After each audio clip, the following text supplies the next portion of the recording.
Hello दोस्तों, अस्सलाम वालेकुम, नमस्कार। आप देख रहे हैं रिजवान ऑफिशियल पॉइंट। उम्मीद करता हूं कि आप लोग खैरियत से होंगे, अच्छे होंगे, झकास होंगे। तो आज की वीडियो में रिएक्शन करने वाला हूं अर्तुगरुल गाजी के ऊपर, उस अर्तुगरुल गाजी के बारे में जिससे कई कंट्री नाम सुनकर थर थर काँपते थे। तो चलिए वीडियो प्ले करते हैं। उससे पहले हमारे वीडियो को लाइक शेयर कमेंट जरूर कीजिएगा। अगर पहली बार चैनल पे आए हैं तो चैनल को सब्सक्राइब करके बेल आइकन जरूर दबाइएगा ताकि जब भी वीडियो अपलोड हो सबसे पहले। अर्तुगरुल गाजी ने ही दुनिया की सबसे ताकतवर सल्तनत की बुनियाद रखी थी। उसने अपने 2000 साथियों की मदद से एक ऐसी हुकूमत कायम की जो 700 सालों तक पूरी दुनिया पर राज करती रही। उसकी नस्लों में पैदा होने वाले सुल्तान मोहम्मद फातेह ने ही दुनिया की सबसे बड़ी तोप ईजाद की थी।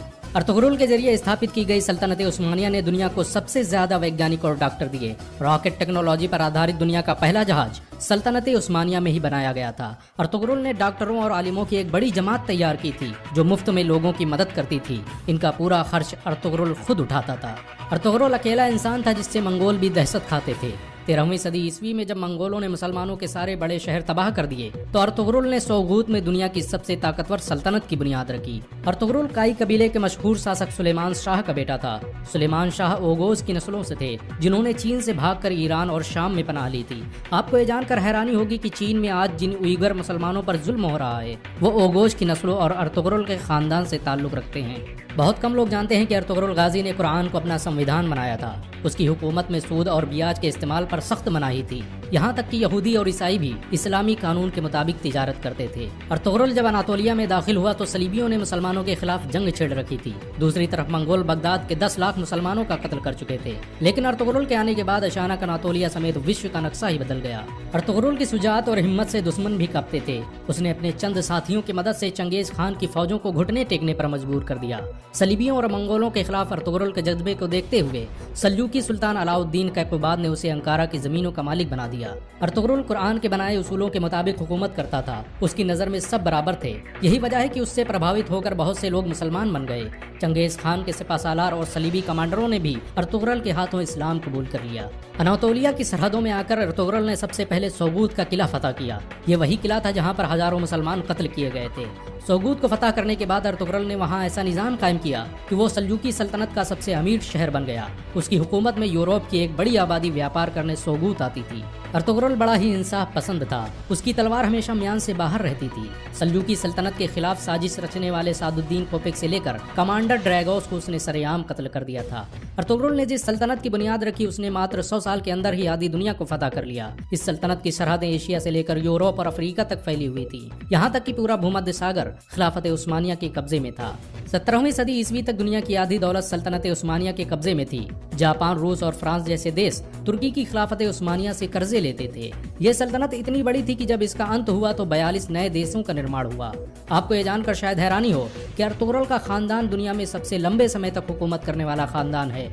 उसके खानदान के 36 लोगों ने 700 सालों तक हुकूमत की।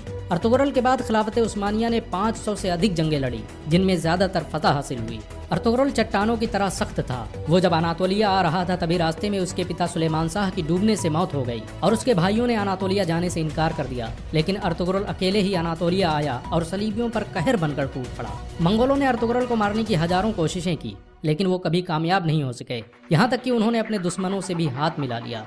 बहुत कम लोग जानते हैं कि सलीबी मस्जिद अक्सा और मस्जिद अल हराम को शहीद करना चाहते थे लेकिन अर्तुगरुल ने मुसलमानों को मुत्तहिद करके उनके मंसूबों को खाक में मिला दिया। आपको ये जानकर हैरानी होगी कि यहूदी 13वीं सदी ईस्वी में ही इजराइल देश की स्थापना करना चाहते थे और इसके लिए उन्होंने मुस्लिम देशों को खत्म करने की साजिशें भी रची थी। लेकिन अर्तुगरुल की वजह से उनके सारे मंसूबे फेल हो गए क्योंकि जब सल्जूकी सल्तनत को खत्म किया गया तो अर्तुगरुल ने अपनी हुकूमत का ऐलान कर दिया।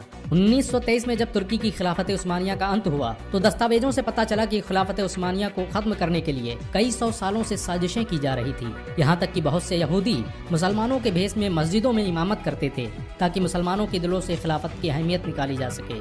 अर्तुगरुल ने सल्जूकी शहजादी हलीमा सुल्तान से शादी की थी। उसके दूसरे बेटे उस्मान के नाम पर ही इस सल्तनत का नाम खिलाफत उस्मानिया रखा गया। अर्तुगरुल के बेटे उस्मान ने जब तुर्की में उस्मानी करेंसी की शुरुआत की तो उस पर छपने वाला पहला नाम अर्तुगरुल गाजी का था। 2014 में तुर्की के राष्ट्रपति रजब तैयब अर्दोगान के कहने पर अर्तुगरल की जिंदगी पर एक ड्रामा भी बनाया गया। अर्तुगरल की जिंदगी पर बना यह ड्रामा इस समय दुनिया में सबसे ज्यादा देखा जाने वाला ड्रामा है। इसे 90 से अधिक भाषाओं में अनुवाद किया जा चुका है और दुनिया के 150 से अधिक देश इसका लाइव प्रसारण कर रहे हैं। अमेरिका ने जहां इस ड्रामे को खामोश बम कहा है, तो वहीं इजराइल इसे दुनिया के लिए खतरा बता रहा है, क्योंकि उन्हें डर है कि मुसलमान कहीं फिर से खिलाफत की बात न करने लग जाएं। सच तो ये है कि मुसलमानों के दिलों में अर्तुगरल का नाम आज भी जिंदा है। मुसलमान उन्हें आज भी इज्जत की नज़रों से देखते हैं। अगर एक मुसलमान होने के नाते आपको गर्व महसूस हुआ हो तो इस वीडियो को लाइक और शेयर